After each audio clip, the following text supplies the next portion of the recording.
E a gente vai iniciar isso aqui, esse é o episódio 72 do Princípio Econômico Podcast. E hoje eu vou falar sobre um tema que eu vi num canal chamado Disputátil. Teve um debate, né? É de um canal associado ao Victor L.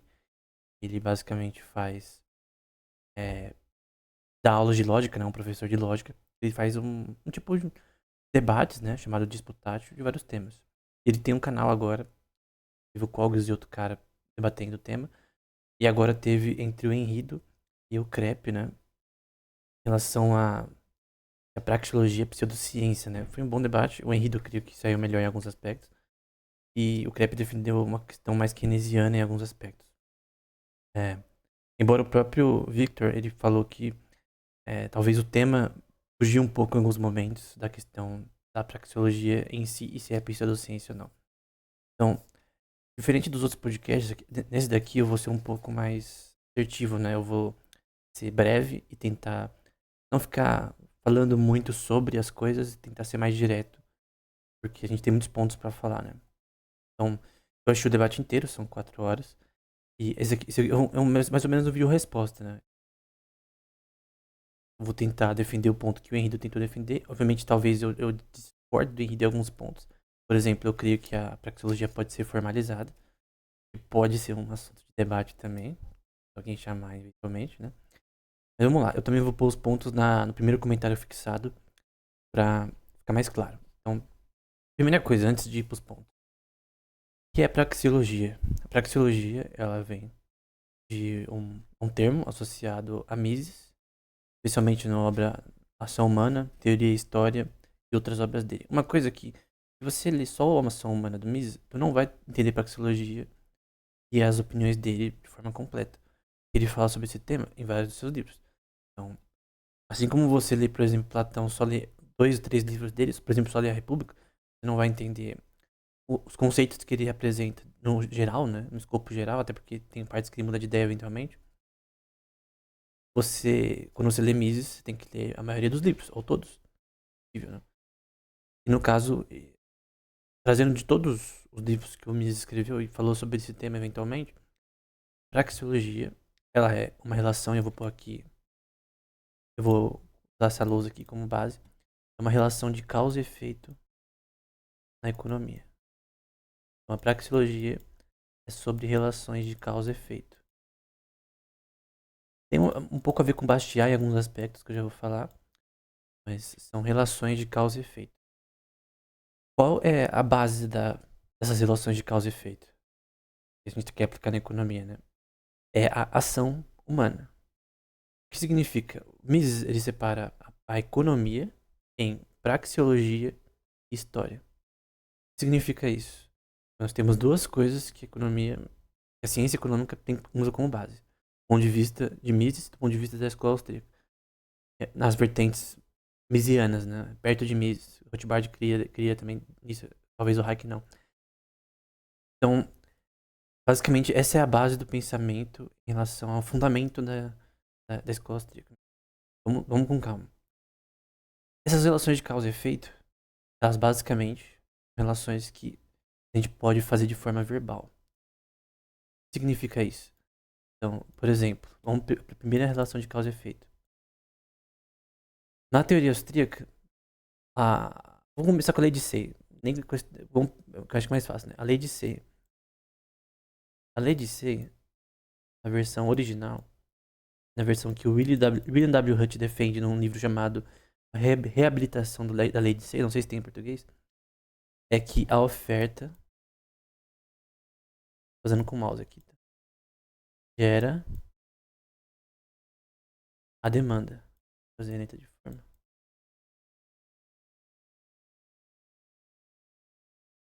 A oferta gera demanda. Isso é uma proposição. Ou seja, o que é uma proposição? Pra gente definir. É uma oração, uma frase que busca, nesse caso, fazer uma afirmação associada aqui, à economia. Poderia ter proposições sobre biologia, sobre física, etc. A gente está falando sobre economia. Então a lei de Say, ela diz que oferta gera demanda. Na visão keynesiana, o próprio General Theory, que é o principal livro do Keynes, ele diz o contrário. Ele diz que Ele inverte a lei de Say. Diz que a demanda gera oferta. No geral, né? Obviamente, em alguns casos ele talvez teria que querer que a oferta gera demanda, mas que demanda gera oferta. Demanda gera oferta. É uma generalização, não é em todos os casos absolutos. O que significa isso?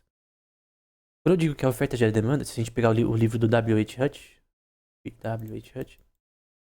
A Reabilitação da Lei de Say, ele diz que a fundamentação keynesiana de que a demanda gera oferta, que é uma proposição, eu já vou associar a praxeologia, é fundamentalmente a diferença entre a visão keynesiana e neoclássica, etc., com a austríaca. Porque se a demanda que gera oferta, você pode defender o que é chamado, por exemplo, de preferência por liquidez, e você pode dizer que as relações de produção, elas vêm da demanda das pessoas. Quando eu digo que a oferta gera demanda, quer dizer que, até na explicação dos livros do W.H. Hutch, quer dizer que, por exemplo, Coca-Cola, por exemplo. Antes de existir refrigerantes, havia demanda para refrigerantes? Numa região, vamos supor que tem refrigerantes em vários países. Vamos supor que tem um país que não tem refrigerantes por questões de ser um país menos desenvolvido, eventualmente na história, não tem vida de refrigerantes ali. As pessoas nunca tomaram refrigerante.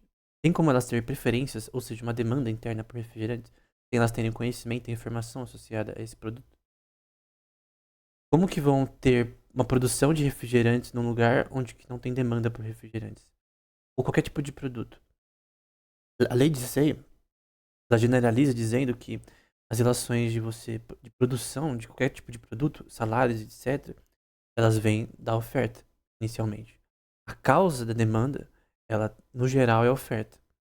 Obviamente, tem produtos que você vai entender ou estimar uma certa demanda. Por exemplo, teve uma época que não tinha mala com rodinhas. E talvez muitos conheçam a história do cara que inventou a mala com rodinhas. Ele apresentou essa ideia de pitch para alguns investidores na época e muitos não aceitaram. Demorou para alguém pegar essa ideia. Eles pensavam que que não existiria demanda para mala com rodinhas. Quando o cara criou a mala com rodinhas e bombou, a oferta da mala de rodinhas era algo novo. Empregos foram gerados para criar essas malas. Capital foi alocado de investimento para gerar esse novo produto. O cara precisa de uma indústria, ou terceirizar a indústria para terceirizar na China, por exemplo, a produção, etc. Tem que ter capital para isso, tem que ter dinheiro, tem que saber como administrar esse processo, como vender, como fazer marketing. Então, vários processos aí. Então, todos esses processos, eles estão incluídos nessa relação que é a oferta gera demanda. Então, ambas as proposições, elas são praxeológicas. Esse é o meu ponto. E depois, quando eu dizer o que é praxeologia na prática, elas são relações de causa e efeito. Mas são relações em que você pode expressar elas verbalmente. Ou seja, eu falei uma proposição, oferta gera demanda, eu falei que demanda gera oferta. Obviamente, as duas não podem estar certas ao mesmo tempo. Em livros eu já falei, por exemplo, que eu concordo em alguns aspectos que às vezes a demanda pode gerar oferta no geral, mas a lei de Say, ela é uma generalização muito superior. Então, no geral, a oferta gera demanda. Keynes estava errado nesse aspecto. A gente pode debater por que disso. Mas ambas as proposições, elas são praxeológicas. Vou dizer por quê. Outra proposição que a gente pode saber, pode fazer, praxeológica, é que o aumento, vou fazer ela verbalmente, obviamente. O aumento da oferta de capital, eu vou só focar para eu não ficar desenhando aqui com o mouse. Não finge que eu escrevi capital. Aumento da oferta de capital K de forma exógena. Exógena.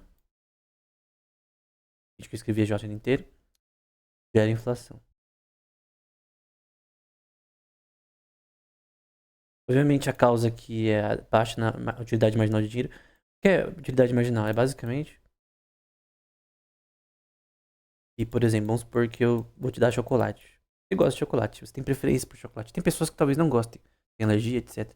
Vamos supor que você gosta de chocolate. Se eu te der 5 barras de chocolate, talvez você fique feliz. Pô, 5 barras de chocolate, de graça e tal. Se eu te der 10, 15, 20, 30, quanto mais eu aumentar o número de chocolate que eu vou pôr na sua prateleira, é por espaço, questão de preferência, você vai falar, cara, calma, eu só quero 5, 10, tá bom, mas quanto mais chocolates eu te der, mais a sua utilidade marginal do chocolate, suas preferências de ter chocolate agora versus o futuro vai diminuir. Porque quanto mais você tem desse produto na sua prateleira, mais a sua. É uma questão do comportamento humano, né? Mais sua preferência em relação a ele vai diminuir. Então, a utilidade marginal diz que quando a quantidade de um bem aumenta, por exemplo, elástico, onde afeta o preço, afeta a demanda, você vai ter um decrescimento de valor percebido pela pessoa. Tem um episódio, por exemplo, da Patrulha das Crianças com torta, né? Então, o Júnior, Claire, Cad, eles estavam lá felizes porque eles estavam comendo torta de limão todo dia. Até uma hora que começou a enjoar, né? Então a utilidade marginal da torta de limão começou a decrescer, porque eles comiam todo dia, café da manhã, almoço, janta. O ser humano enjoa, é uma questão subjetiva, né? O valor que alguém vê num bem, né? Então, se você enjoar de alguma coisa, não é porque você não gostava da coisa. As preferências mudaram porque você enjoou, numa questão até psicológica, biológica, de enjoo que a gente sente. E é uma coisa sempre a mesma coisa. Né? Então, isso que é utilidade marginal. Quando a gente fala de oferta de dinheiro, que é isso que eu quero dizer, quando o aumento da oferta de capital de dinheiro aumenta de forma exógena, ou seja, por uma técnica bancária, por exemplo, imprimir dinheiro ou coisa do tipo, você gera inflação. Essa é uma proposição. A praxeologia, ela é a priori. O que significa que ela é a priori? Significa que ela não depende de uma validação. Mises vai falar disso, e o Henrido falar sobre isso no podcast, no, no debate, né? Significa que ela não precisa de provas é, com dados estatísticos e econométricos. Se ela fosse uma teoria a posteriori, como eu vou dar um exemplo na física, uma teoria que é a posteriori, você, nesse caso, vamos supor que a economia fosse a posteriori. Posteriori. Você precisaria de validação dessas proposições para elas estarem corretas. Por exemplo, só que na física, por exemplo, eu vou usar um exemplo com o Dirac. É meio a meio, por exemplo. Exemplo muito simples. O, o Dirac, ele descobriu que existiam antipartículas antes delas serem provadas empiricamente. Obviamente, na física, você tem que ter o dado empírico no fim. Então, eu vou pôr aqui Dirac. Que é o dado empírico, é o experimento. Então, o Dirac ele descobriu antipartículas. Tem até uma palestra do Feynman falando sobre isso, né? Que o Dirac descobriu antipartículas. Nessa época da palestra do Feynman sobre o tema, tem no YouTube, se você quiser ver em inglês. Não tinham descoberto todas as antipartículas. Ele falou que o Dirac, ele postulou, com base nas leis da física, tem que ter antipartículas. Eventualmente descobriram. Então, se não me engano, do nêutron, por exemplo, e algumas partículas também, elas foram descobertas antes do experimento. Então, a física, ela tem relações que você pode fazer a priori, e você vai validar com a posteriori, ou seja, depois de fazer um experimento empírico. Exemplo claro. John Bell, ele provou, provou não, né? Ele criou provas para invalidar uma teoria chamada teoria das variáveis escondidas, que eu vou pôr aqui. Hidden Variable Theory. O que essa teoria das variáveis escondidas dizia, né? Tem um paper, um artigo do Einstein, Podolsky e Rose de 1935, em que os autores eles dizem, primeiro, que superposição de partículas existe. Uma partícula ela pode estar em dois estados ao mesmo tempo, como o fóton. Ela pode estar na sua rotação, por exemplo. O fóton ele tem uma rotação, por exemplo, que pode ser representado de forma ortogonal, de cima para baixo. Por exemplo, é a rotação da partícula. Quando você mede partículas interligadas, ela pode dar para cima e para baixo. Você tem uma função de probabilidade para tentar medir isso. Só que eles diziam que entanglement, que é o entrelaçamento entre partículas, em que você tenha uma partícula, por exemplo, A e B, agindo uma sobre a outra, de forma não local, ou seja, instantânea, eles vão dizer que isso é mentira, é errado, né? Ou o que Einstein chamou de spooky action at distance, né? É uma ação estranha à distância. Comparando com a Lua, etc. Uma partícula na Terra, interligada com a Lua. Ele tinha medo que isso poderia violar a relatividade. Embora não viola. Por conta do teorema da não clonagem, que eu não vou me expressar aqui para não ter muito nesse tema, o teorema da não clonagem ele não permite comunicação superlúmica, né? Então, Caso a teoria da não clonagem não existisse, né? Se você conseguisse clonar estados quânticos, por exemplo, com fótons, sem perder informação, você poderia fazer comunicação mais rápido que a luz.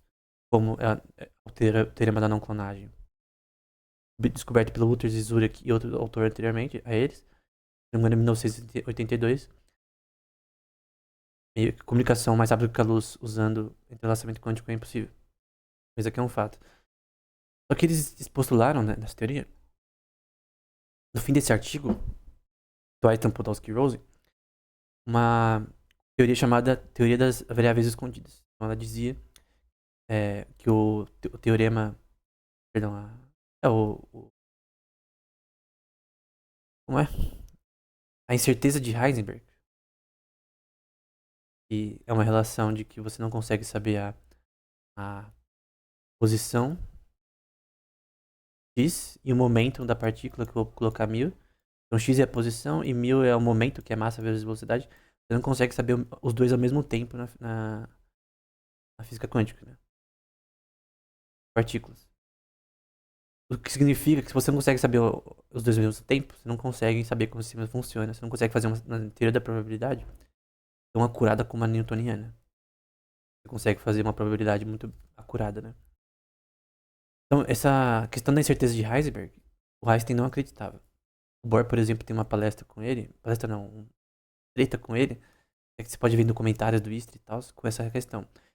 Tem um livro do Bohr, ele fala sobre como eles tiveram uma discussão numa das conferências de Solvay, essa questão, e o Einstein deu tipo um experimento de pensamento, ele tinha tipo um relógio, e aí esse relógio podia medir o tempo de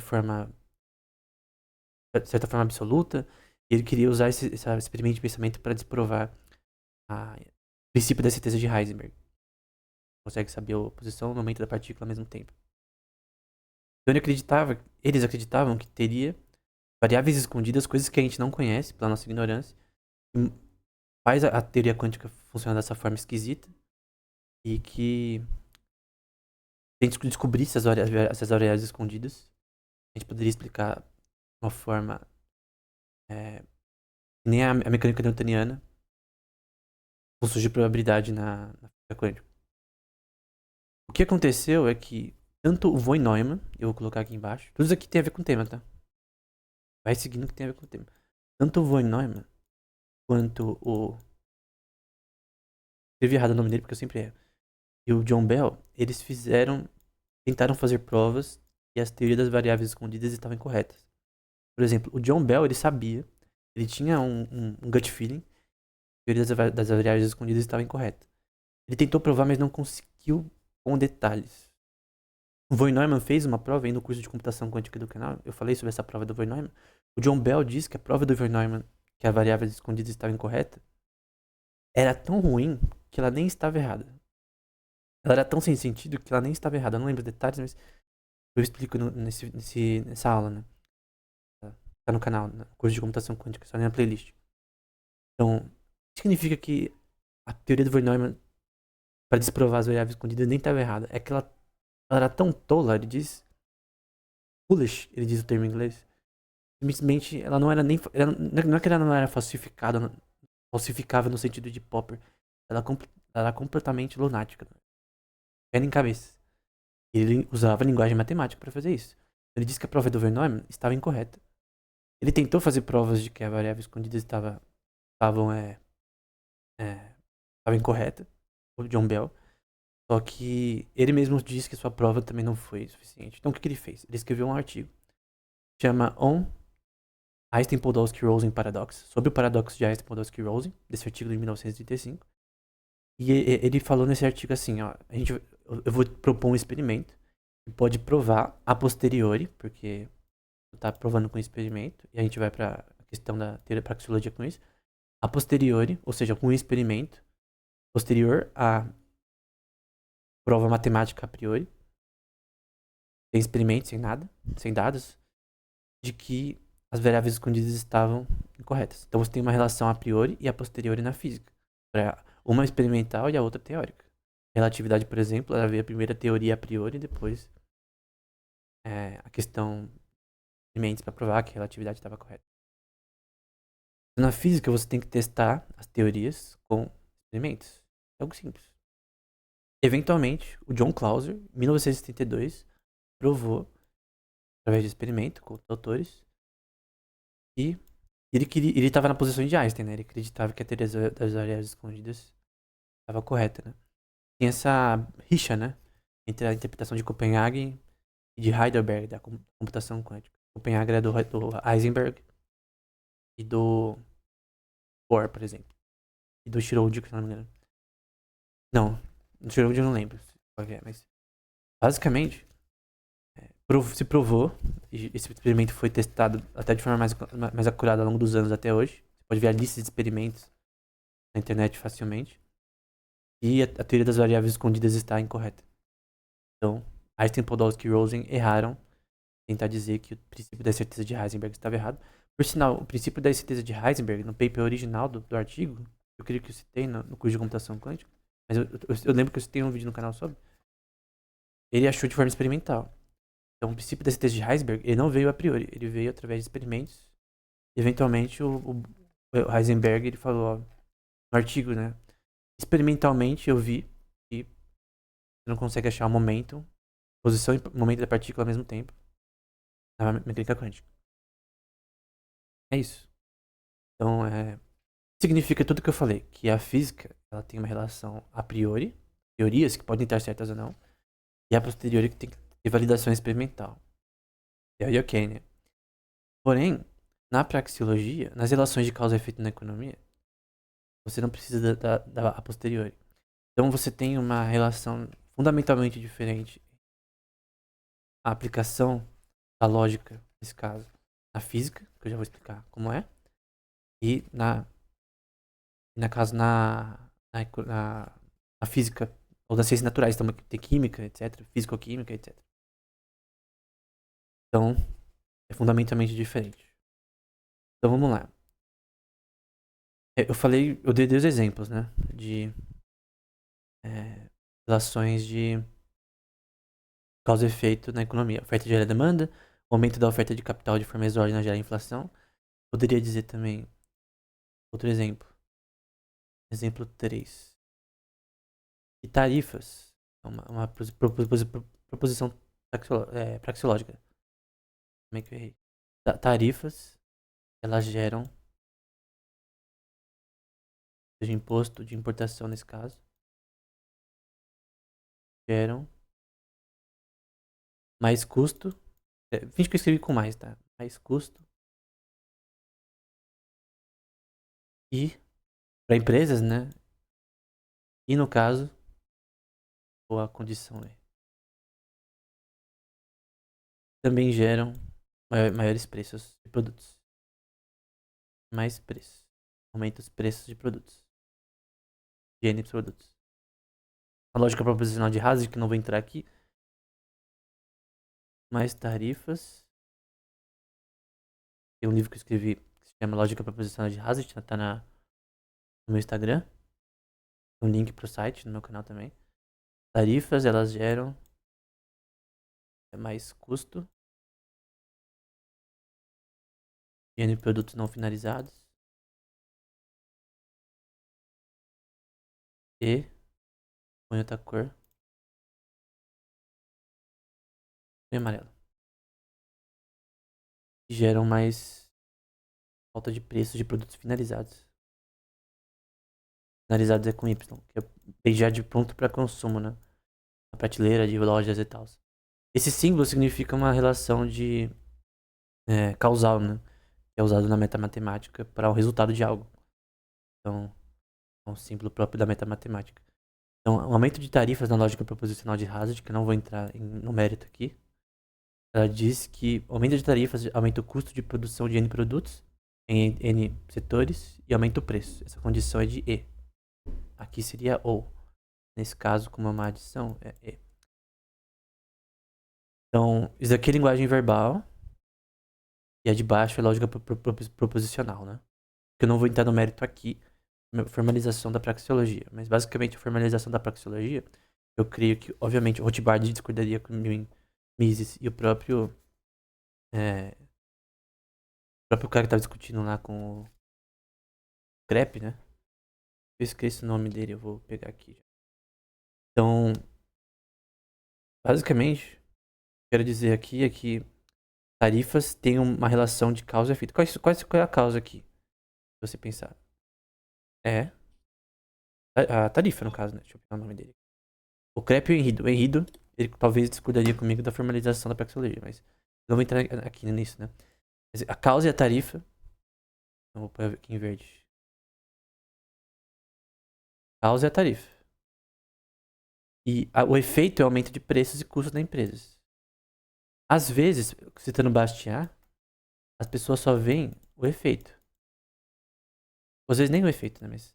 Então os caras veem, o efeito tá tendo aumento de preços e custos. Só que eles querem inferir causas que não são reais. O Bastiat fala sobre certa forma de praxeologia indiretamente, em que no livro dele, acho que é aquilo que se vê não se vê na economia. Não sei, não lembro se eu consigo lembrar pra vocês. Esse nevo pas. Eu não lembro exatamente, mas aquilo que se vê não se vê na economia, em português, né? Então, basicamente ele fala sobre você vê os efeitos, por exemplo, inflação, situações de mau investimento, recessões, coisas do tipo, aumento de preços e tal, falta de produtos na prateleira, causados por minimização de preços ou maximização, em que as pessoas veem o efeito, mas não sabem a causa. Então, um bom economista, segundo Bastiat, vai entender causa e efeito, né? Indiretamente, proposições que Bastiat faz nos livros dele são proposições praxeológicas. Eu já vou definir na prática já. Então, a próxima proposição é que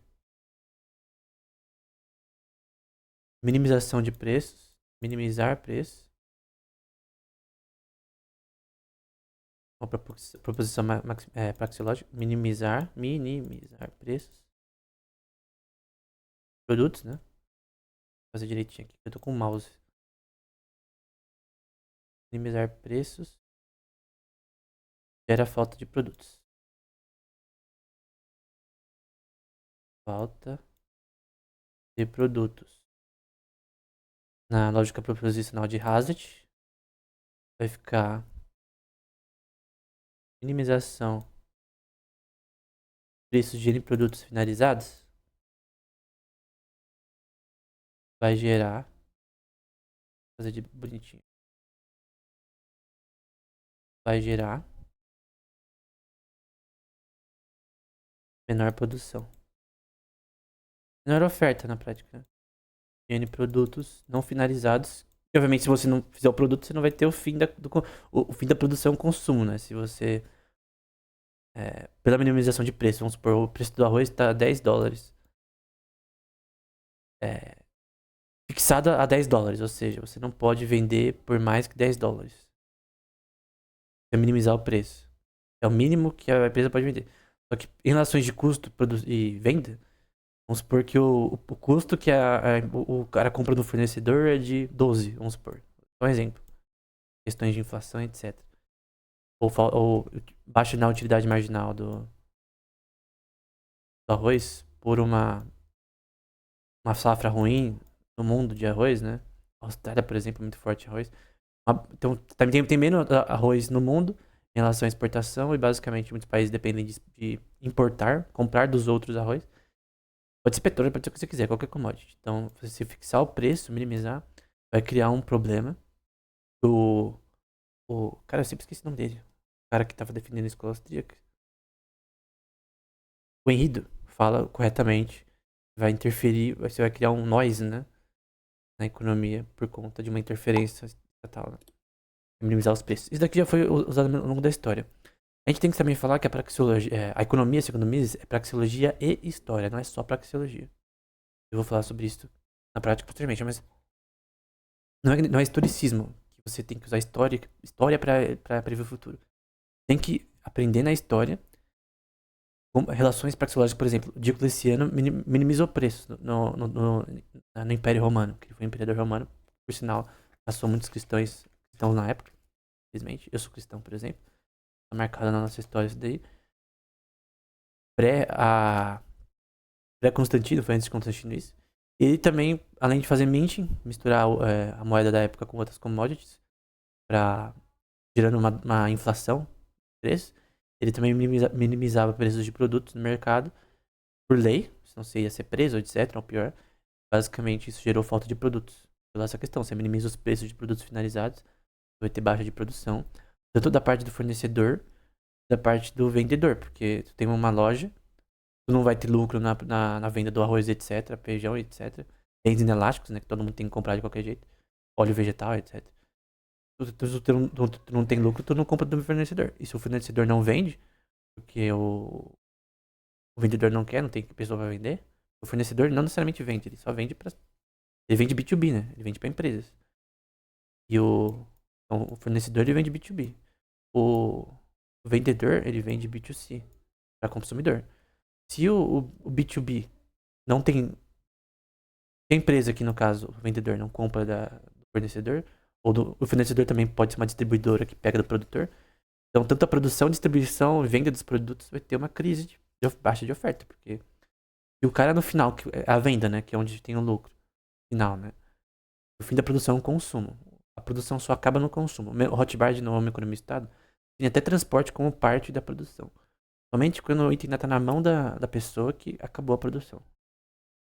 A alocação de capital só termina quando a pessoa compra o produto e consome ele, né? Então, compra um hot dog, a produção só acaba na venda, né? O mesmo marketing vai ser parte de produção, talvez. Mas o grande ponto é que minimizar o preço de produtos gera falta de produção. Agora você poderia dizer, essa proposição está errada. Vamos supor que você discorda desse fato. Eu poderia dizer o contrário, que minimização de preços não gera falta de produtos nas lojas. Como, por exemplo, o governo Kirchner fez isso na Argentina, há uns 12, 15 anos atrás. Ele falava isso. Ela falava isso na Kirchner, né? Ela minimizou o câmbio, por exemplo. A gente poderia fazer outra proposição praxeológica, é que você fixar o câmbio de uma moeda em relação a outra exterior gera uma interferência de relação comercial, que uma distorção no preço da commodity, que no fim não vai alterar. Na verdade, vai fazer o preço por exemplo, do peso argentino em relação ao dólar diminuir. Então o governo Kirchner falou: as pessoas estão usando dólares, eu vou fixar o câmbio do dólar em relação ao peso. Ou seja, o peso vai valer tantos dólares. Porém, o valor do peso em relação a dólares, essa relação é subjetiva, do que as pessoas esperam do peso em relação ao dólar no futuro. Tem um mercado chamado Forex, que basicamente tem transações de N moedas, uma contra a outra. Então, dólar contra euro, euro contra dólar, que é o euro-dólar. Você tem dólar contra ien, contra sterling, etc. Contra real. Você pode apostar, por exemplo, no dólar contra o real. Você pode apostar no real contra o dólar. Em relação a qual vai subir e qual vai cair, né? Embora é uma especulação em alguns aspectos. Depende. Isso aqui no Forex você precisa de muito conhecimento de geopolítica e situações de dinheiro de moedas em relação a isso, né? Tem como você fazer um value invest nesse contexto, mas o ponto em si é que praxeologia é associada à lógica de proposições. Mises não fala isso implicitamente, mas ele não dá, implicitamente ele dá proposições praxeológicas, mas ele não coloca ela de forma clara. A maioria dos autores não coloca de forma clara. Em resumo, a praxeologia é sobre relações de causa e efeito. A categoria da ação, ela é só um fato.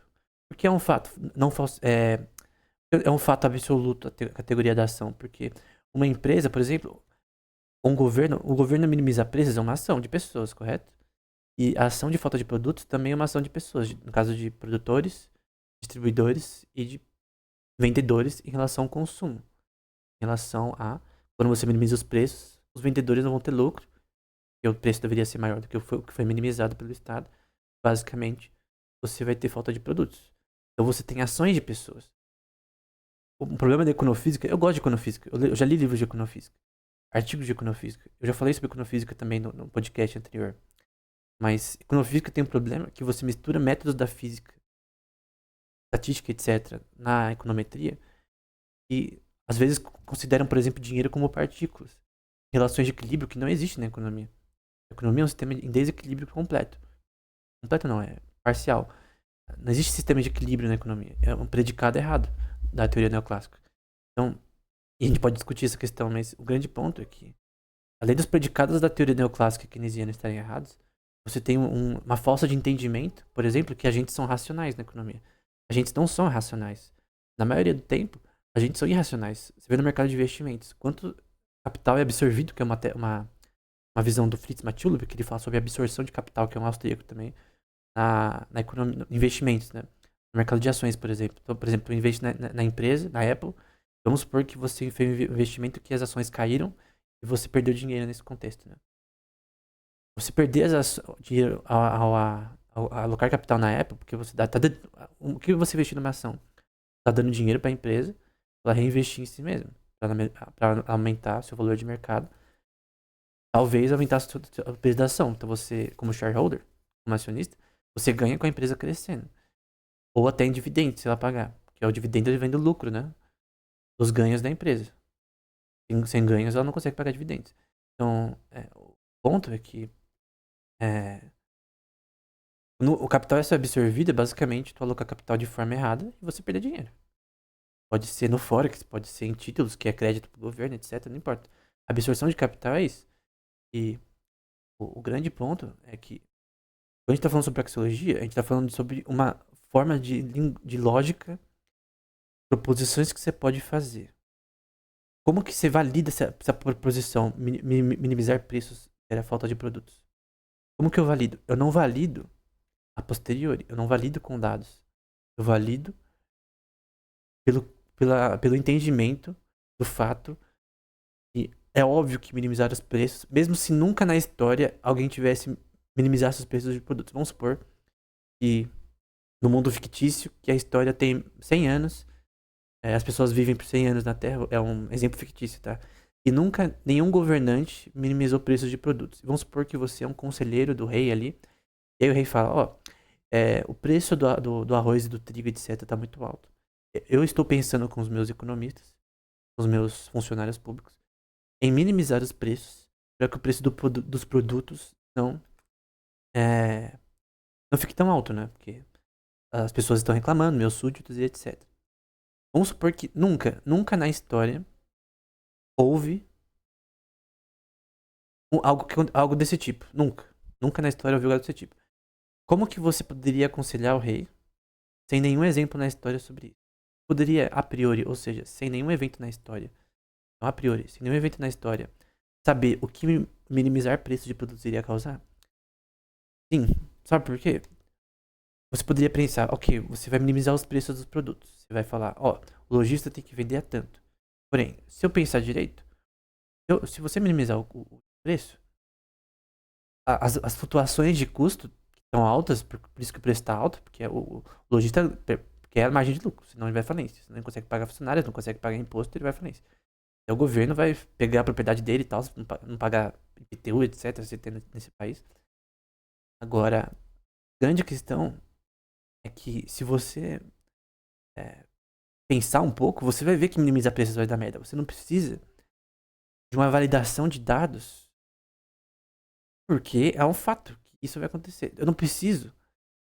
Por exemplo, eu tenho um copo segurando na minha mão agora. Se eu derrubar esse copo pela gravidade, eu sei que o copo vai cair e quebrar no chão. Eu não preciso validar isso jogando o copo no chão. Eu não preciso testar isso. Não é porque eu nunca tivesse visto um copo cair no chão e quebrar, vamos supor. É outro exemplo fictício. Eu sei que pelo copo ser dessa estrutura de vidro, por eu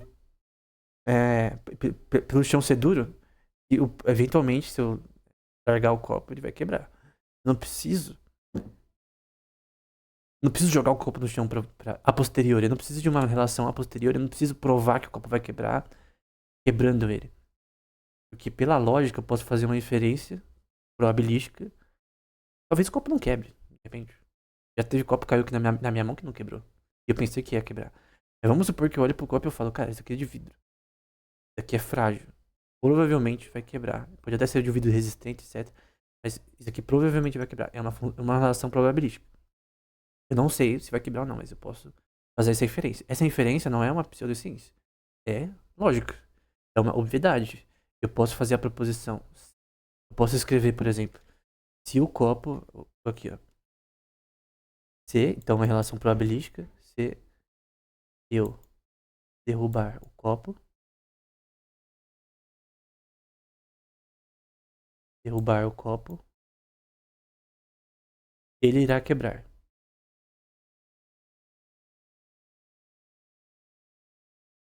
Por exemplo, na lógica booleana,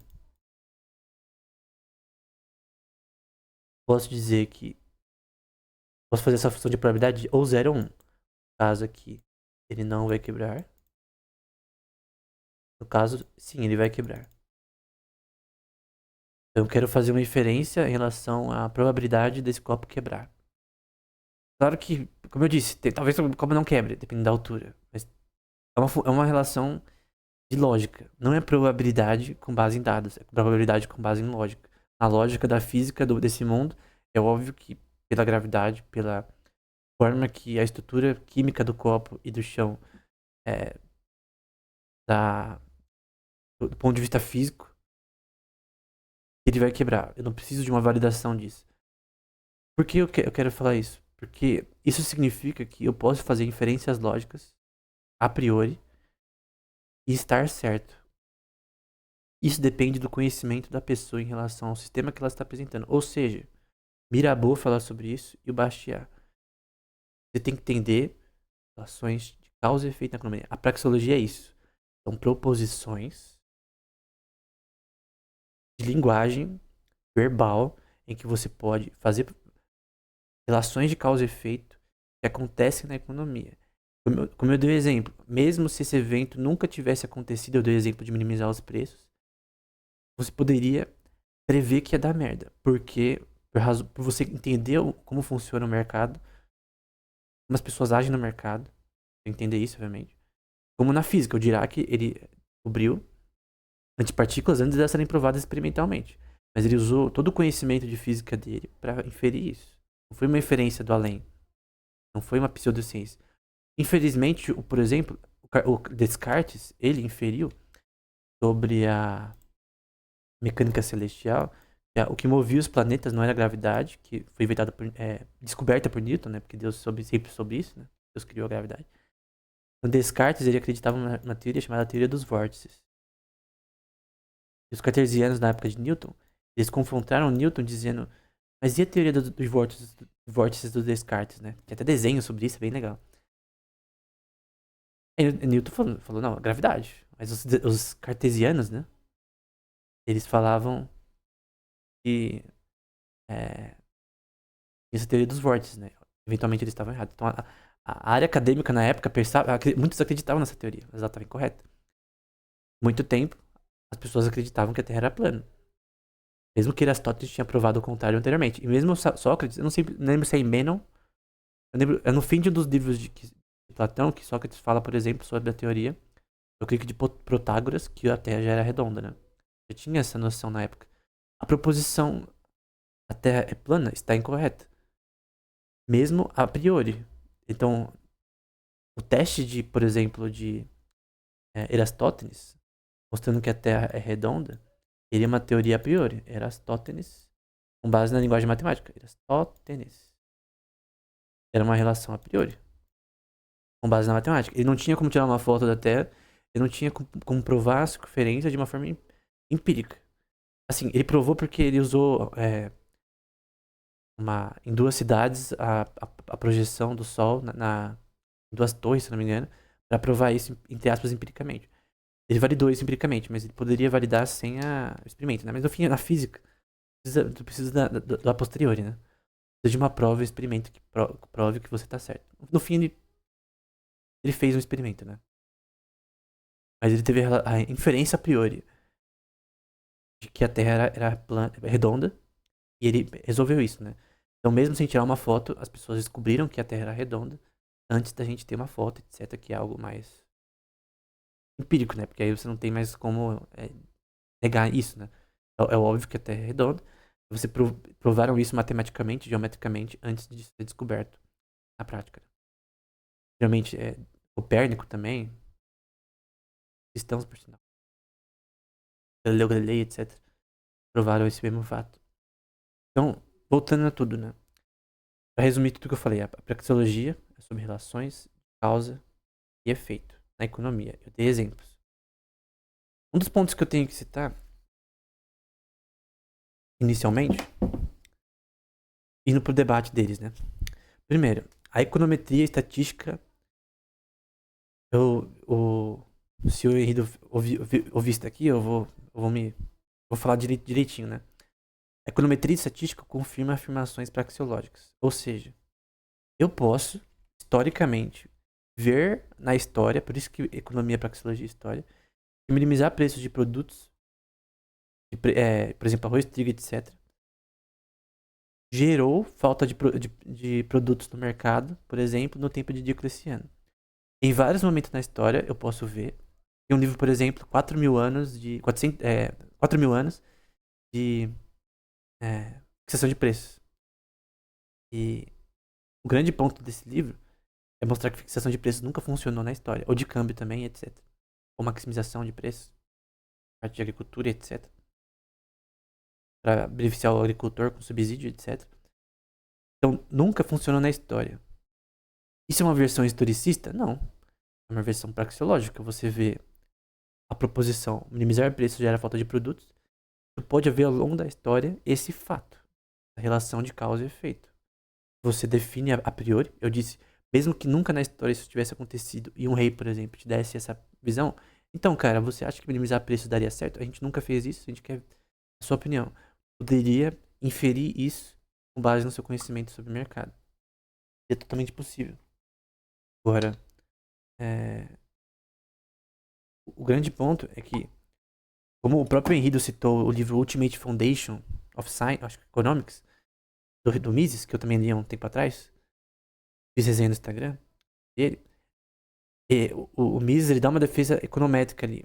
A econometria, pra Mises, é tipo, você vê o que aconteceu. Você não consegue fazer teoremas a partir disso. E, por exemplo, para eu ver que minimizar preços geram falta de produtos, vamos supor que você é o conselheiro desse rei. Nunca aconteceu na história isso. Nunca ninguém minimizou preço de produtos. Quer testar primeiro para depois ver os dados e ver se funciona? Você quer ferrar a economia pra ver se funciona? Não precisa esperar isso. É óbvio que vai dar merda. Não precisa esperar dar merda pra você ver que algo, do ponto de vista econômico, vai acontecer. Então, não precisa do teste. Embora, depois que isso acontecer, depois que minimizar os preços de produtos como aconteceu na época de Diocleciano ou Kirchner, na Argentina, tu pode verificar, ok, estatisticamente, eu posso pedir para o estatista, pegue os dados após essa minimização de preços de produtos, quantos produtos estavam no mercado. Você faz uma constatação do que aconteceu. Eu pego a estatística da queda de produção na parte de lavouras, perdão, na parte de agricultura, parte de distribuição de produtos, por parte de empresa de distribuição, e por parte de produtos nas prateleiras. Então você faz uma constatação do que aconteceu. Então a econometria, que é a matemática aplicada na economia, na estatística, com estatísticas sobre dados econômicos, como inflação, taxa de câmbio, etc., ela só diz o que aconteceu. Ela não te diz a razão do que aconteceu, a causa do que aconteceu, ela só diz o que aconteceu, o efeito. Então a praxeologia ela tenta entender não só o efeito, a causa. A causa não está no gráfico que você fez, por exemplo. Gráfico de ações de uma empresa. As causas das flutuações do preço de ação, elas são inúmeras. Por exemplo, no caso da queda do Facebook, acho que em 2020, veio de questões de eventos que aconteceram, que fizeram as pessoas duvidar do Facebook como empresa, da Meta agora, né? Por causa daquelas questões que teve nos Estados Unidos, privacidade e tal, que o Zuckerberg ali fez uma questão ali antiética com a privacidade das pessoas no Facebook, com o governo americano. E eventualmente as ações do Facebook caíram. Se alguém, por exemplo, vamos supor que alguém está numa caverna e ele viu que as ações do Facebook caíram. Ele não consegue, somente pelo gráfico, saber a causa daquilo. O gráfico, ele diz o que aconteceu, mas ele não diz o porquê aquilo aconteceu. Então, a praxeologia vai dizer o quê? Eu tenho que entender agora uma relação de causa e efeito do porquê essas ações caíram. Causa provável. Tu pode estar errado, tu pode falar proposições praxeológicas erradas. Uma proposição de praxeológica, ela não vai estar certa por absolutamente. Ou porque você diz. O que é absoluto, que é uma coisa que o Krepp no debate fala, contasta, na verdade ele tenta ir contra, é a questão do que Mises diz que a categoria da ação é absoluta. Sim, a categoria da ação é absoluta. Por exemplo, o que faz uma empresa produzir mais? São as pessoas que estão na empresa. Você tem um gerente ali que as ações dele geram uma alocação de capital ruim, então o cara, ele não abaixa o custo, ele não investe em pesquisa e desenvolvimento de forma correta, ele não contrata as pessoas certas, a empresa vai competitivamente ser inferior. Como a SEGA na época dos anos 90 contra a Sony. A SEGA focou lá em um hardware, né? Também a empresa do 3DO, outro videogame que falhou. No Sega Saturno, né? No caso, a SEGA e o 3DO com outra empresa. A empresa do 3DO, por exemplo, ela ficou num hardware que usava assembly ainda, em programação. E tinha uns caras ali que não queriam usar C, falavam que C é. Que é estranho hoje, né? Porque todo mundo gosta do C. Então, e C e C++ era a linguagem de noob, né? Que, obviamente, assembly em programação ele é mais efetivo, né? Do que a outra linguagem. Mas programar em assembly é mais difícil. Eu que já tenho um pouco de informação, quando você vai fazer um payload, né? Um katakana da vida, em, é, em assembly, né? Daqui depois que você converte para hexadecimal, tem a linguagem binária, hexadecimal, depois assembly. Assembly é uma linguagem mais próxima da linguagem de máquina do que, do que Python, por exemplo, do que C. Então C é menos eficiente na programação do que assembly. Só que assembly é difícil de programar. Então os programadores, eles tinham dificuldade de fazer jogos, principalmente novas empresas, novos programadores, com assembly. Então o Super Nintendo, por exemplo, usava assembly, Master System, etc. E o PlayStation 1, ele focou muito em usar C e C++. Algumas coisas com assembly, ou outra em alguns jogos, para ser mais eficiente em algumas partes, mas no geral C e C++. Você tinha lá um compilador bonitinho. E, obviamente, menos eficiente, mas eles tinham algumas técnicas de hardware para lidar com isso. E no fim, mais pessoas quereram programar ali com o PS1 porque era mais fácil, né? Você tinha resultado bom e com mais facilidade. Uma ação burra do 3DO. Cara, li muitas revistas de games sobre isso, da Ed, por exemplo. O CEO, o CEO que produziu a 3DO era um. Não vou usar uma palavra de baixo calão, mas era um maluco, cara. Ele literalmente, usando. Lendo assim o que ele fez, focava no erro toda hora. Na parte de hardware, na parte de software. O PS1 ele tinha um software muito fácil de usar. Ele tinha uma distribuição de pessoas e facilitação de preço para novos programadores, para novas empresas. E no fim eles tiveram mais jogos, e por isso que eles foram bem inseridos. Não é nem questão do videogame ser melhor. Era mais fácil de programar e era mais acessível para quem tinha pouco capital. Então, as decisões, a forma de fazer as coisas, de alocação de capital e de o que fazer em relação à guerra de consoles da Sega, do 3DO e da Nintendo 64 e do Sega Saturn, quem que foi melhor do ponto de vista das ações? De minimizar seus custos e maximizar os preços em relação à alocação de capital, que é uma teoria dos jogos do Von Neumann. O teorema minimax do Von Neumann. Foi a Sony. Então, o ponto é que as ações de pessoas que fazem elas minimizarem custos e maximizar ganhos, que no caso eu vou chamar de lucro. As ações das pessoas. Essa é a categoria da ação na praxeologia. Alguns querem filosofar sobre a praxeologia, etc. A categoria da ação é muito simples, ela não é complexa. Ela diz que, por exemplo, a física é sobre partículas. Eu já vou citar a física já. Mais pro final. Fazer uma relação com a física clássica e quântica. Você estuda partículas. Na biologia você estuda a parte de DNA, questões moleculares, a relação de síntese de proteínas, etc. Translação aí do DNA, RNA, etc. Na economia, a gente está falando sobre ações de pessoas. É isso que é a categoria da ação. Que as pessoas agem e essas são as causas das transações e coisas que acontecem na economia. Isso é tão óbvio que não é uma. Por que é absoluto isso? Porque isso é, não, porque isso é uma coisa que é tão óbvio não tem como você desprovar a categoria da ação. E é só sobre o fato que a economia é sobre ações de pessoas. Então você vai comprar um produto no mercado, consumo, é uma ação sua. Você vai vender, é a ação do lojista. Você vai produzir, é uma ação do produtor. Você vai distribuir um produto para B2B para empresas. Você é um distribuidor, é uma ação de pessoas. Pessoas que trabalham na empresa, pessoas que tomam decisões na empresa para gerar lucro, etc. Se elas fizerem ações horríveis, ela não vai minimizar o custo e não vai maximizar o lucro. Então ela vai ter uma falha. Também é um jogo de somas positivas, né?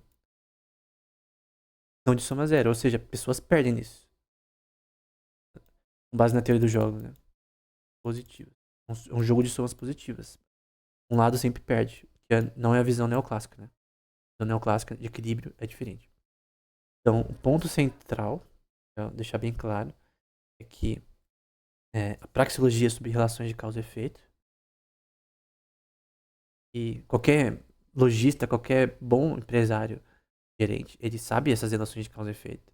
Ele sabe o que vai acontecer se ele fizer certas ações em relação à alocação de capital que ele faz para gerar mais lucro, não importa que setor ele está, seja de produção, distribuição, venda, serviços, etc. E o consumidor, ele tem informação em relação ao produto, que ele gosta, das preferências, e é subjetivo, né? O valor das coisas, ela vem do valor subjetivo. Obviamente, pela utilidade marginal decrescente, quanto mais de uma coisa, mais o produto diminui seu preço. Obviamente, se ele for inelástico, né? Então, por exemplo, o ar, Rothbard usa esse exemplo, né? Ele é gratuito, né? Eu estou respirando de graça nesse momento. Num local, por exemplo, na Lua, em que o ar, ele não tem oxigênio ali, tem que ter uma alocação de capital para tanques de oxigênio. Então, a utilidade marginal do oxigênio, ele cresce, né? Porque basicamente você tem agora falta, uma escassez. Não é a escassez que gera o preço. Vai ter implicação no preço, mas a relação que explica isso é a utilidade marginal. O que vem também da valoração subjetiva das pessoas. Obviamente, o ar é tão abundante no momento que ele é gratuito, né? A não ser que alguém precise de ar de alguma forma mais médica, né?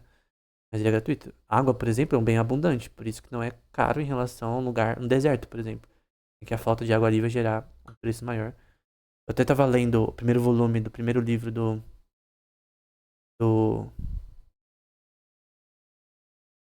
não é? De um mangá famoso, de uma novel famosa do Ryo Mizuno, né? Que é o Record of the Lost War, que tem um deserto lá na primeira, em Flame, né? É um lugar lá no Record of the Lost War. Basicamente, os caras tacavam um preço lá em cima da água, nessa história fictícia, né? É um deserto, né? Então os caras importavam água de outra região e vendiam pelo ouro da cara ali no Flame, né? Então, no deserto, né? Um exemplo. Então, a praxeologia, elas são relações de causa e efeito. O axioma da ação, ele é óbvio. Isso não precisa... Eu vi um cara tentando, no artigo do Medium, que eu vou deixar na descrição, de um cara tentando refutar a categoria da ação, dizendo que as ações das pessoas são inconscientes, não intencionais, e por isso a categoria da ação está errada. Cara, primeiro, ele usou, por exemplo, Piaget, etc, e alguns autores só citar artigos redundantes sobre isso. Isso é um fato. Então, ele diz que é um fato que eu dar essa aula é uma ação inconsciente da minha parte, por exemplo. Ou eu escolher sorvete de de pistache ao invés de chocolate é uma ação inconsciente da minha parte. Aí vai um pouco dos experimentos de Liberty, né, e etc. Mas, cara, isso é uma idiotice. Basicamente, reduzir a praxeologia a uma relação psicológica, que é o que o Mises não faz. É uma relação de causa e efeito fenomenológica. Eu vou pôr aqui pra ficar claro, né? A praxeologia é uma relação fenomenológica. Vou até citar Problema Difícil da Consciência do David Chalmers, né? Ele diz que, por exemplo, neurociência, né? Você saber o que cada parte do cérebro faz, etc. É a parte fácil da problema da consciência. Fenomenologia. A parte difícil da consciência é o que ele chama de qualia, né? Você entender a parte subjetiva das nossas ações. Né?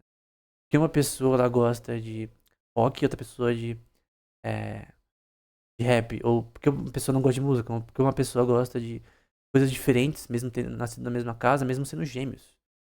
Gêmeos homozigotos. Então, gêmeos homozigotos podem ter gostos diferentes. Embora na genética comportamental, que eu já falei sobre isso num podcast do canal, você vê que sim, gêmeos homozigotos eles têm mais semelhança de preferências e gostos do que gêmeos heterozigotos, né? Que são diferentes, né?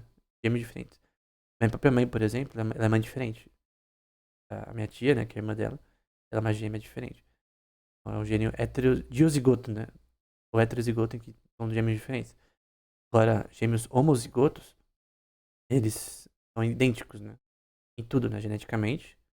Não é 100% geneticamente, mas, tipo, quase 100%. Em relação à semelhança do ponto de vista genético. Das sequências de nucleotídeos que fazem o genoma da pessoa. E mesmo assim elas têm preferências diferentes, mas normalmente gêmeos homozigotos têm preferências mais parecidas do que heterozigotos, do ponto de vista experimental, embora não seja igual, né? Então, as nossas preferências, um pouco, é sim genético, mas na prática é fenomenológico, né? É a nossa decisão, é consciência, né? É um problema que não é resolvível no momento na neurociência, né? Por que que as pessoas têm gostos diferentes na sua consciência privada, né? Tem explicação no momento isso, né? Não da consciência, da forma que nós funcionamos, né? É o difícil problema da consciência. David Chalmers, né? Ele participou de um podcast do Lex Fridman. Recomendo muito que você assista, né? David Chalmers. Tem um artigo também que eu vou deixar na descrição original sobre isso. Se chama Problema Difícil da Consciência. Significa é a parte fenomenológica, que é a parte que a praxeologia trata. Então não é. Tipo, não tente refutar o axioma da ação com psicologia e com coisas do tipo. Primeiro que não vai dar certo, porque basicamente você está falando de algo fenomenológico das ações das pessoas. Então, é o resultado das ações das pessoas. Mas, por exemplo, tu estuda neuroeconomia, que é o tema que eu já falei em livros e também no canal. Tu estuda economia não, na verdade, neuroeconomia e neuromarketing. Isso vai te ajudar minimamente a entender como as pessoas transacionam. Você consegue ver, por exemplo, lembrança de marca como é um fato muito importante na neuroeconomia, que é o córtex pré-frontal dorsolateral ativando a lembrança de marca. Por exemplo, Coca-Cola. Tem artigos fundamentais para a teoria da neuromarketing que faz dessa questão da lembrança da marca. Então, essa parte ativa quando você está tomando Coca-Cola, sabendo o que é Coca-Cola, né? A lembrança da marca. Essas são questões neuroeconômicas, né? Por exemplo, como a pessoa compra coisas quando a pessoa tá bêbada, por exemplo. É uma questão neuroeconômica, de como algumas questões químicas, eu já falei no curso de socioeconomia do canal, podem afetar temporariamente o comportamento de uma pessoa. Tem um exemplo no direito americano, de uns 2 séculos atrás, que o cara vendeu a casa por $1 enquanto tava bêbado, né? Só que aí o cara que fez essa questão, né, que enganou um maluco bêbado, ele fez assinar um papel da casa. Esse contrato, como o cara tava bêbado, ele foi invalidado, porque a pessoa não tava no seu juízo normal, temporariamente, porque a pessoa tava bêbada. Então, na sua mens rea, né, na sua intenção, tava sendo alterada por uma questão temporária de que a pessoa tava bêbada. Então não valeu esse contrato, né? Então tem questões neuroeconômicas em relação que são importantes, mas elas não invalidam e nem acrescentam nada no axioma da ação de Mises. O axioma da ação de Mises é muito claro. As pessoas agem. Essa é a base da economia. Não é partículas, não é átomos, são ações de pessoas. Então, na física, você estuda as relações entre corpos, por exemplo, na mecânica newtoniana. Na relatividade, você, na geral, por exemplo, tem a relação de tempo relacionada nessa questão. A relação de tempo, gravidade, etc. Com as transformadas de Lorentz, equações de Maxwell, teoria inicial de Poincaré em relação a isso. Por fim, a teoria da relatividade especial em partículas e a geral para relações gravitacionais e tal. Corpos celestes, etc. A relação gravitacional de buracos negros, que é quântico-relativística. Então, o grande ponto é que a praxeologia não depende de explicações psicológicas, neurocientíficas, da neuroeconomia. Embora a economia comportamental, que é uma parte mais fenomenológica, que é o resultado das ações das pessoas, é mais relevante. Ela, na verdade, ela adiciona à praxeologia uma validação, né? E as relações das pessoas, elas são fenomenológicas, né? Subjetivas. Tem a ver com o difícil problema da consciência de David Chalmers. Resumindo, se você não entendeu nada, a praxeologia é uma relação de causa e efeito fenomenológica. Ela não tenta, como alguns já fizeram, tentar argumentar dizendo que uma explicação psicológica que primeiro nem tem como validar necessariamente. Psicologia, por sinal, é muito mais difícil de validar coisas do que parece. O maior erro das pessoas é, por exemplo, ler artigos de psicologia e achar que tá certo. Os caras usando pi-value, é uma forma de estatística lixo, né? Pra você provar coisas. Os caras usando pi-value em artigos de psicologia pra provar certas coisas, em alguns artigos, achando que tá certo. E a pessoa, nem validando a questão estatística da questão, acha que aquilo tá correto em relação ao problema da psicologia, da reproduzibilidade, né? Psicologia, cara, é uma das áreas mais difíceis de você reproduzir, cara. que é reproducibilidade? Você pegar uma proposição, uma hipótese de um artigo e você testar os mesmos parâmetros. Tem uma crise da reproducibilidade, principalmente na psicologia e nas ciências biológicas, né? Você testar algo, replicar isso em vários artigos, que é muito importante. Vários experimentos para replicar isso daí nas mesmas instâncias, para ver se é isso mesmo. Por exemplo, a hipótese seria qual é o efeito do café no ato de leitura, né? Como temporariamente o café pode afetar seu córtex pré-frontal no modelo de atenção, por exemplo, e afetar a sua capacidade de retenção de memória durante a leitura. Vamos supor que esse é o artigo de alguém. E alguém usa p-value para validar a estatística em relação a isso, né? Na minha opinião, usar p-values é um problema. Várias questões que eu não vou me colocar aqui, mas eu já falei sobre isso em alguns vídeos do canal, até podcast. Sobre p-hacking, coisa do tipo. Então vamos lá. Não dá para refutar a categoria da ação com relações psicológicas. Ponto. Com neurociência ou com psicologia. Principalmente, primeiro que não tem nada a ver. É uma relação fenomenológica. Segundo, proposições praxeológicas, elas são feitas com linguagem verbal. Com linguagem verbal, o pode expressar oferta gera demanda. O aumento da oferta de forma exógena, através de expansão de crédito, imprimir dinheiro, gera inflação e etc. Na minha opinião, tu pode formalizar a praxeologia de forma simbólica. Eu estou usando o que eu falei na proposição 3, eu coloquei no que é chamado de lógica proposicional de Hazard. Eu tenho um livro com esse nome, tá no site do canal. Tá no meu YouTube e também tá no meu Instagram. Se quiser dar uma olhada. Eu tenho que corrigir muitas coisas nesse livro, também no Nova Economia Austríaca, que eu vou deixar na descrição. Eu falo sobre a formalização da praxeologia. Pode dizer, não é uma teoria quantitativa, tá? E por sinal, isso daqui são derivadas, tá? Na prática, mesmo não sendo uma teoria quantitativa, a derivada das tarifas ao longo do tempo e resulta no aumento da tarifa, né? O aumento das tarifas ao longo do tempo, pela derivada da tarifa ao longo do tempo, uma série temporal, da derivada do custo. Não é um cálculo quantitativo. Deixa eu fazer certinho. É só uma relação de causa e efeito. Você não calcula, porque senão isso daí ia violar a escola austríaca de forma clara, né? Então, na prática, isso daqui é uma representação abstrata. Então não é que você calcula isso aqui. Esse cálculo aqui ele é uma relação abstrata. Eu não estou dizendo qual é o aumento. Eu não calculo qual é o aumento da tarifa em relação ao custo. Só digo que o aumento nas tarifas substancial gera aumento de custo. Em que você pode ver isso numa série temporal. Mas essa proposição não é que você calcula isso daqui. É uma abstração do que está aqui embaixo, né? Por quê? Porque a tarifa ela muda ao longo do tempo. Pode mudar ao longo do tempo. O custo aumenta ao longo do tempo. Pode afirmar econometricamente, mas não é o caso aqui. E o preço também. Então, alguém já falou contra. Eu já falando por isso, por exemplo, no Discord do Voz Impressa, teve um cara que criticou eu nesse caso. Eu concordei com a afirmação dele. Pô, mas isso daqui parece uma teoria quantitativa, porque você está usando cálculo. Mas você tem que entender que algumas coisas da matemática são relações abstratas. Tem um paper que eu mostrei no vídeo no último vídeo do Ação Humana, no curso do canal recente, né, de Ação Humana, Mises. E eu falei, tem um paper chamado Mathematical Variances, que eu vou colocar na descrição. Em que você tem um problema que as pessoas às vezes não conseguem entender uma abstração matemática. Né? Tem teoria da álgebra abstrata, etc, matemática, etc. Teoria dos grupos, enfim. Mas aqui é uma relação abstrata em que você converte linguagem verbal para isso daqui.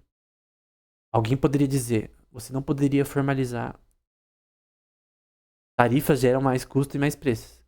Mas eu não vou falar sobre isso nesse episódio, mas na minha opinião, eu não perco informação que a praxeologia é sobre linguagem verbal, na teoria austríaca tradicional. Rothbard, por exemplo, no artigo, diz que é impossível você formalizar a praxeologia, que na verdade você dizer tarifas geram mais custo e mais preço, é melhor na linguagem verbal, nesses símbolos que eu usei. Ou também nesse símbolo que eu usei do ponto de vista de cálculo. No caso, é uma abstração. Eu não estou calculando literalmente. É uma relação de causa e efeito. Eu não calculo, eu só demonstro o fato que o aumento significativo das tarifas gera mais custo de produção e gera mais preço. Você vê a derivada disso ao longo do tempo. Você não calcula, é só uma abstração óbvia. Eu posso falar sobre isso em outra aula, mas aí é da formalização da praxeologia. O que já bate com o CREP, porque o CREP fala, e também outra coisa que eu vou falar agora, que tem alguns autores na escola neoclássica que diz que a linguagem matemática ela é superior à linguagem verbal. Ou seja, você não pode fazer economia com linguagem verbal, porque ela basicamente não tem o suficiente, uma parte que o CREP diz, para atestar as coisas, né? Isso é uma falácia, porque há um isomorfismo, vou colocar aqui, há um isomorfismo, morfia de forma, há um isomorfismo entre a linguagem verbal e a lógica matemática.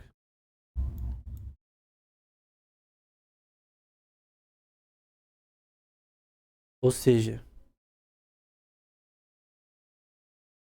lógica e matemática. Vou pôr em inglês aqui, para ser mais fácil. Ou seja, eu posso traduzir em linguagem verbal a proposição tarifas geram mais custo para empresas e mais preços, aumento de preços de consumo. Posso pegar essa frase com palavras em português e traduzir para esses símbolos do ponto de vista semiótico, que eu já vou explicar. Semiótico. Em que significa semiótico? Eu já vou explicar já. O que eu tenho nessa proposição tarifa geram mais custo e mais preço é idêntico a esses símbolos. Não importa qual símbolos eu use. O que importa, do ponto de vista semiótico, é o significado desse símbolo. Então, o símbolo, aumento de tarifas, eu não estou dizendo qual que é o aumento, porque não é uma teoria quantitativa. Eu estou expressando em símbolos, está em cima. Tarifa gera mais custo. Então, o aumento das tarifas gera, o que o símbolo significa, maior custo de produção de produtos, que é X, e uma condição também lógica para E, que não é diferente do E em português, ou AND em inglês, enfim, o que gera mais preços de produtos finalizados, que é Y aqui. Eu desafio você a dizer que proposição em linguagem verbal, tarifa gera mais custo e mais preço, é diferente da de baixo. Isso ataca tanto, talvez, o ponto de enredo, com certeza é contra a formalização da praxeologia, e ataca o CREP em relação a querer dizer que na praxeologia não é uma linguagem matemática, é tipo pseudociência, é uma coisa nada a ver. É só linguagem verbal, porque os neoclássicos, eles afirmam, e eu vou citar um artigo que eu já citei no curso de ação humana, que porque você não usa linguagem matemática na praxeologia, ela é inútil, porque você precisa usar a linguagem matemática. Então, Marshall e outros autores vão dizer, o Fisher também, vão dizer que a linguagem matemática é a única que pode expressar a economia de forma clara, de forma falsificável, né? Que você consegue provar coisas ali, teoremas, com a preferência por liquidez, etc., com base em dados. Porém, é um fato que há sim um isomorfismo entre a linguagem verbal e a linguagem e a lógica. Rothbard, ele diz o contrário. Ele tenta citar livros de lógica, uma enciclopédia de lógica no artigo original que eu vou deixar na descrição, para dizer que segundo Rothbard, eu, por exemplo, colocar esses símbolos aqui, eu perco informação. Eu te desafio a dizer que perde informação. É a mesma coisa. Esse daqui também você não perde informação, porque esse daqui que tem cálculo é a mesma coisa. O aumento significativo de tarifas gera um aumento de custo ao longo do tempo. Tem uma relação temporal. Preferências mudam, por isso taxas de custo mudam, preços mudam e tarifa muda, relações de pessoas. Então não discorda da teoria austríaca de Mises. Então a noção de que você não tem a linguagem matemática em relação à linguagem verbal é uma falácia, porque a matemática é uma linguagem. Eu vou pôr aqui. Vou aqui. A matemática. Não, nem vou pôr aqui. A matemática é uma linguagem. Eu desafio você a dizer, porque eu já vi algumas pessoas discutindo com algumas pessoas sobre isso, a dizer que a matemática não é uma linguagem. Vamos pra semiótica aqui um pouco. O que é semiótica? Tem o Saussure, acho que é Saussure, tem o Peirson sobre isso, né? Pearson. Semiótica tem a ver com como você usa regras, signos e significado para coisas. Por exemplo, a frase, e eu vou tirar algumas coisas aqui. A frase, por exemplo, esse gato, um gato felino, né? Cachorro, não importa. Esse gato esse gato é bonito, por exemplo. Então, esse gato é bonito, por exemplo. Em inglês fica This cat is beautiful. This cat is beautiful. Cat is beautiful. Beautiful. Tô fazendo com o mouse, tá? Em espanhol fica Este gato es hermoso. Então, este gato es hermoso, por exemplo. Tá. Es hermoso. Etc. O que significa? Entre linguagens, então, eu vou usar uma notação do Solomonov, que é um autor no começo da história da inteligência artificial. Vamos supor que isso daqui é linguagem 1, linguagem 2 e linguagem 3. Cada uma dessas linguagens tem um alfabeto que eu vou chamar não, é o Sigma. Então cada uma tem um alfabeto e tem uma estrutura lógica de ordem, por exemplo, de verbo, objeto e predicado. Para formular a linguagem, né? Verbo, objeto e predicado. Então, essa pode ser uma ordem diferente, né? Pode ser objeto, verbo, predicado, etc. Então, cada uma tem uma estrutura lógica. Cada uma vai ter uma sequência. Vou colocar como amarelo. Vai ter uma linguagem L. Vai ter uma sequência X, N, de tamanho L. Então, esse L é o tamanho da sequência. E essa sequência é uma sequência de palavras. Então, você tem um termo é bag of words, né? Você tem um conjunto de palavras daquela língua, então, corretas, né? Que existem. E você tem uma sequência de palavras e ordem delas que você tem que usar. Então, no português você tem isso, no inglês, espanhol, alemão, etc. Você pode traduzir, por exemplo, é possível eu fazer traduções da linguagem L1 para a linguagem L2. Isso a gente chama de transformação. Transformação. E essa transformação, ela pode ser vista do ponto de vista matemático. Eu vou deixar um artigo chamado Matemática Linguística, se você quer ver mais sobre isso. Mas basicamente, a palavra, por exemplo, hermosa pode ser considerada um vetor. Assim como o pronomes e etc. pode ser considerado vetores, etc. Sujeito e tal. Você pode, por exemplo, fazer uma relação de distância euclidiana entre a matemática, né, vetorial, entre a palavra gato e geladeira. Qual que é a distância semântica entre gato e geladeira? Tu pode fazer uma relação de distância euclidiana num campo vetorial entre gato e geladeira. Qual está mais próximo de forma euclidiana, né? Distância. Gato para geladeira ou gato para bola de pelos, por exemplo. Ou gato para ração. Obviamente, do ponto de vista óbvio, né? Se você pensar, ração está mais próximo de gato do que geladeira. Ou do que campo de futebol. Então, essa relação você pode representar com distância euclidiana entre palavras. E é uma relação matemática. Pode considerar palavras como vetores dentro de um grupo de um alfabeto. Pode considerar essas palavras como uma sequência. Então, as frases que eu digo são sequências de palavras. Essa aula é uma sequência de palavras numa ordem, respeitando a ordem de verbo, objeto e predicado da língua portuguesa. Você faz isso até inconscientemente. Aí é uma questão de como a área no cérebro de Wernicke, Broca e Geswind, perto da fissura silviana no cérebro, permite que você, da forma que Deus criou o cérebro, né, aprenda isso, né? Nós, seres humanos, conseguimos aprender essas relações geneticamente. Pela inteligência que Deus nos deu, é transmitida de forma biológica de pessoa para pessoa no ato da concepção, né? Você nasce 99,9 alguma coisa igual a pessoas da sua própria espécie, humana no caso, e você nasce com a capacidade de aprender linguagem. Na área de Wernicke, Broca e Westwind, né? O córtex pré-frontal é mais para modelo de atenção, porque você tem que ter atenção em relação às palavras que você fala.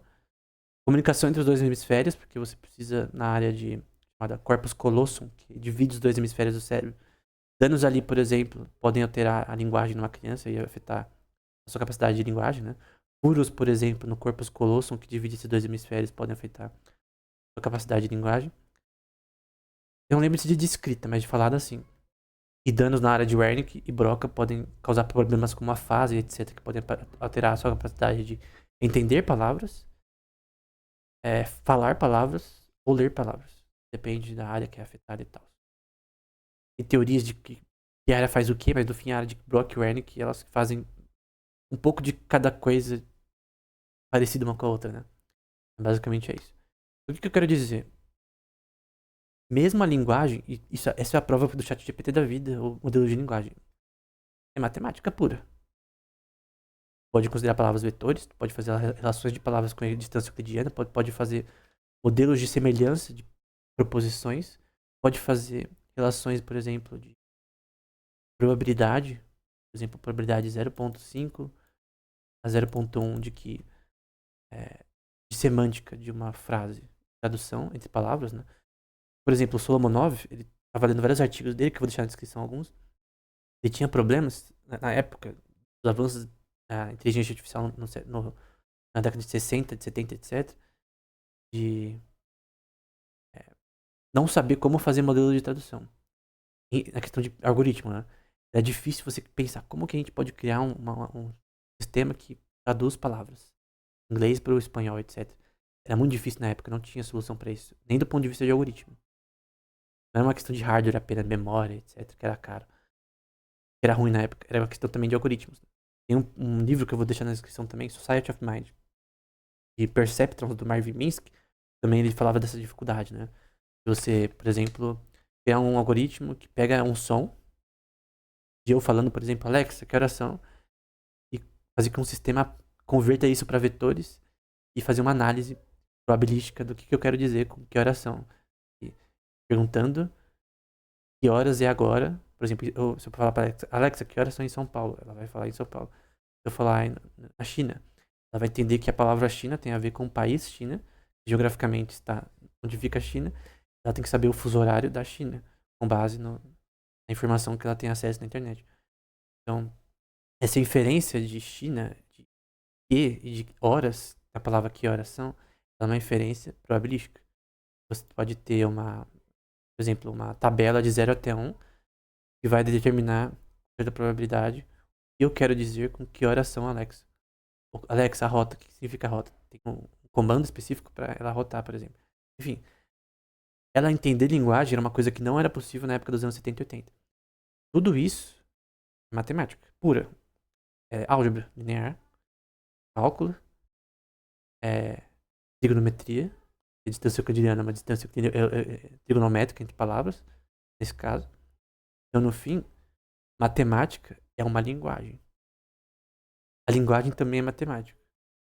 Então, eu estou falando agora, você tem relações abelianas entre a linguagem, né? De ordem. A ordem das minhas palavras pode fazer uma frase estar errada. Se eu, por exemplo, falar bonito esse gato é. É uma forma estranha de falar que tá mais certo. Esse gato é bonito. This cat is beautiful. Ou this beautiful cat. Já é uma frase mais torta, embora não errada. Então, a ordem das palavras afeta as coisas. Dizendo que às vezes a linguagem é não abeliana, né? É abeliana, isso.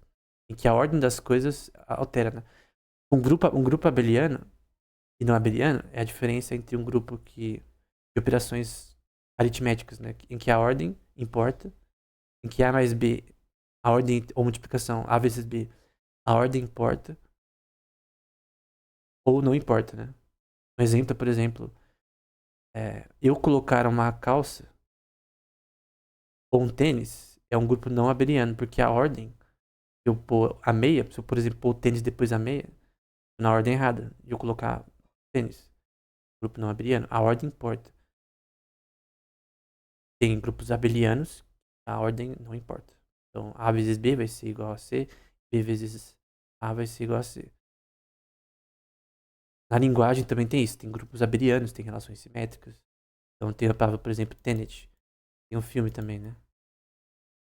É igual a... Se eu colocar Tenet ao contrário, vai ser igual a Tenet. Então é uma relação simétrica de ordem, palavras que podem... de letras que podem ser vistas como uma sequência de letras que determinam palavras. O espaço também vira um vetor, se não me engano, no modelo de linguagem. Isso prova, na prática, que linguagem ela é propriedades matemáticas, ela é matematizável. E, do ponto de vista semiótico, que a matemática é uma linguagem. Então, a matemática, por exemplo, eu escrever, por exemplo, 1 mais 1.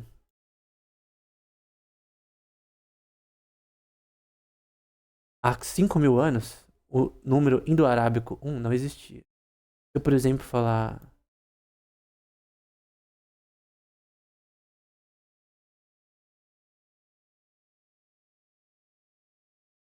Você entendeu isso aqui? Eu estou só inventando um símbolo para 1. Vamos supor que o símbolo para 1 seja esse. É diferente, por exemplo, vamos supor que eu estou contando ovelhas. Eu contar ovelhas com esses símbolos é diferente. É 2, né? É diferente de eu contar dessa ordem. Vamos supor que isso daqui é mais agora. Isso daqui é 1. Isso daqui também é 1. E aqui significa 2. E mudou. De significado nada. Do ponto de vista semiótico, somos deus sinais, né? Símbolos. Talvez as regras ficaram a mesma, né? As regras poderiam ser diferentes da ordem desses símbolos. Mas no fim, o significado é o mesmo. Todo ponto de vista semiótico, importa não são os símbolos, mas o significado. Então a linguagem matemática não importa os símbolos, importa o significado dessa ordem. Obviamente a linguagem matemática é diferente da linguagem verbal. As regras da linguagem matemática, elas podem, às vezes, demonstrar coisas de forma diferente, do ponto de vista visual. Mas eu posso fazer uma tradução, mostrei, qual parte eu acho que eu tirei, né? Entre a proposição matemática 1 mais 1, eu posso falar por extenso 1 mais 1. Eu quero dizer, mesmo se você for para cálculo e coisas mais complexas, existe um isomorfismo entre a linguagem matemática e a linguagem verbal, ou seja, eu consigo fazer uma tradução de um para o outro. Então, se eu considerar a linguagem matemática L1, consigo fazer uma tradução para L2 usando a notação do Solomonov, tendo isomorfismo. Isomorfismo nem sempre preserva as coisas em todas as instâncias. Existem quase isomorfismos e isomorfismos mais fracos. Ou seja, é óbvio que, por exemplo, um poema do russo sendo traduzido, do Pushkin, por exemplo, sendo traduzido para o português, você vai perder informação ali em relação à tonalidade ou expressões que as pessoas da época conheciam, etc. Ou da língua russa em si. Tem, por exemplo, palavras que não são traduzíveis, né? Mesmo do inglês para português. Por exemplo, em Tolkien, você vê muito isso. Tem palavras que são intraduzíveis ali. Expressões. Qualquer língua, porque são expressões idiomáticas, né? Então, não é a tradução nunca é perfeita. Então, ela não é isomórfica no sentido que todas as transformações aqui são preservadas matematicamente. Mas, no geral, elas são preservadas. Vou deixar um paper na descrição em que fala sobre isomorfismo entre traduções, né? Nesse caso, eu estou usando de matemática para linguagem verbal. Então, é um isomorfismo semiótico, ou seja, os símbolos que estão aqui, no fim, preservam o significado da matemática, da aritmética, em números indo-arábicos para português ou para qualquer língua. Vai perder informação? Sim, mas no geral não. Então, não digo no geral não, no geral, essa frase, por exemplo, eu vou colocar aqui de novo, tarifas geram mais custo e mais preços, elas podem ser, sem perder a informação, vistas de forma correta. Minimizar preço também pode ser formalizado de forma correta. Então, tudo isso para dizer que o CREP está errado em afirmar coisas que os neoclássicos sempre dizem, A linguagem matemática é superior à linguagem verbal. A linguagem matemática, ela é só outra forma de expressar que a linguagem verbal já expressa. Então, eu posso dizer E igual a mc ao quadrado. É relação de equivalência de energia-massa. Usando português, palavras, qualquer língua, russo, etc. Eu posso fazer a equação E igual a mc ao quadrado. Eu posso escrever por extenso e eu não perco nenhuma informação nisso. Vão ter partes que vão ser mais difíceis de você entender, porque você tem que entender ambas as línguas, né? Eu não consigo traduzir russo porque eu não sei russo. Alguém que conhece as duas línguas muito bem vai conseguir gerar um isomorfismo melhor, ou seja, a tradução ela vai ser mais acurada. Mesmo com expressões idiomáticas. Então tem questões que a linguagem matemática talvez não consiga ficar tão bem em linguagem verbal e vice-versa.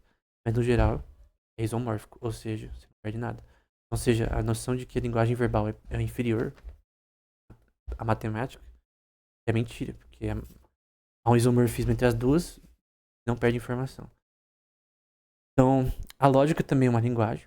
Tem um teorema chamado Curry-Howard Correspondence, né? Correspondência de Curry-Howard, que diz que tem um isomorfismo de um tipo específico entre lógica e matemática. Dito isso, quer dizer que, teoricamente, tem um isomorfismo entre linguagem verbal, lógica e matemática. Você perde alguma coisa ali e aqui, mas no fim, no geral, tu preserva relações. Se a praxeologia ela é mais associada à lógica, então determinar ela dessa forma aqui que eu estou usando é superior, porque você está fazendo relação de causa e efeito. Como, por exemplo, na química, quando eu falo que tantos mols de uma substância produzem outra. É uma relação de causa e efeito. Assim como, entre aspas, na praxeologia. Embora na química é quantitativo, né? Pode calcular o quanto de mols de uma substância, prótons, elétrons, vão causar. E calcular eles, né? Pra quem lembra da física no ensino médio, vai gerar outra substância. Na praxeologia não, você não consegue calcular. Então na química é uma relação de causa e efeito quantitativa, na praxeologia não. Mas no fim, o ponto é que não é uma pseudociência, coisa que você consegue afirmar. E até reafirmar com dados, embora você não precisa deles para afirmar a praxeologia. Então, esse é o ponto, né? Então, outro ponto é que conhecimento a priori tem validade epistemológica. Estatística precisa de interpretação semântica, ou seja, precisa entender relações de causa e efeito para aplicar ela. E por fim, para terminar, eu queria falar vagamente, sobre na física você tem o que é chamado de lógica booleana, na física clássica, em que é representado números reais, física clássica, campos vetoriais e coisas da física clássica. Na física quântica você não representa em números reais, representa em números complexos. Por que você usa números complexos na física quântica? Na física clássica você usa lógica booleana. Tem um paper que eu vou deixar aí do von Neumann e do Benioff. Você usa lógica booleana quântica na física quântica. Em que você tem um sistema, por conta da forma que a computação física quântica tem a ver com rotações de partículas. Os spins das partículas ortogonais. E é isso que você usa para representar zeros e uns. Você representa zeros e uns na física clássica com números reais, zeros e uns. Na física quântica tu representa uns estados ortogonais de spins de partículas, como fótons, elétrons, etc. Então, você usa a superposição e entanglement, que vai gerar números complexos no Hilbert space, na física quântica. Na clássica, não. Na física newtoniana, por exemplo. Embora tenha o teorema do Dirac, que é o lagrangiano do Dirac, né? Você tem uma função clássica que explica efeitos quânticos, né? Então é uma exceção à regra, né? Consegue representar algumas coisas na física quântica clássica, né? Como esse lagrangiano do Dirac, que eu também vou deixar um artigo na descrição sobre isso. Então, tirando essa parte do lagrangiano do Dirac, né? Você tem essa diferença lógica entre as duas. A diferença lógica é tal que a forma que as coisas são na física clássica na quântica é diferente. Você tem superposição de partículas, tem entanglement. O princípio das certezas de Heisenberg. Na física clássica não. Num transistor que representa zeros e uns, tu tem apenas um transistor que usa a luz ali para representar zeros e uns. Desligado ou não. Na física quântica você usa as partículas, né? As spins das partículas como zeros e uns. Então, a lógica de ambos é diferente, porque as coisas que você está tratando são diferentes. Um exemplo que eu quero dar é que praxeologia trata de ações de pessoas. A economia é sobre ações de pessoas. Então, as empresas que estão agindo para gerar lucro, para minimizar custo, para gerar mais retornos. No fim, o ponto é que a praxeologia a economia não é sobre partículas, é sobre sistemas de equilíbrio termodinâmico, é sobre pessoas fazendo ações com certos fins. Fim da produção, consumo, etc. Então, esse é o ponto, né? Por exemplo, na física clássica, você tem a computação não reversível, né? Então, a máquina de Turing clássica, ela não é reversível às operações zeros e uns. Na quântica é reversível, gera mais eficiência de programação. Então, no fim, o ponto é que a economia é sobre ações de pessoas, e por isso que a lógica matemática usada para ela é diferente. Também recomendo um paper chamado Complexity Economics, do Brian Arthur, que permite uma visão mais algorítmica da economia, extremamente compatíveis com a austríaca. É isso. Até o próximo vídeo.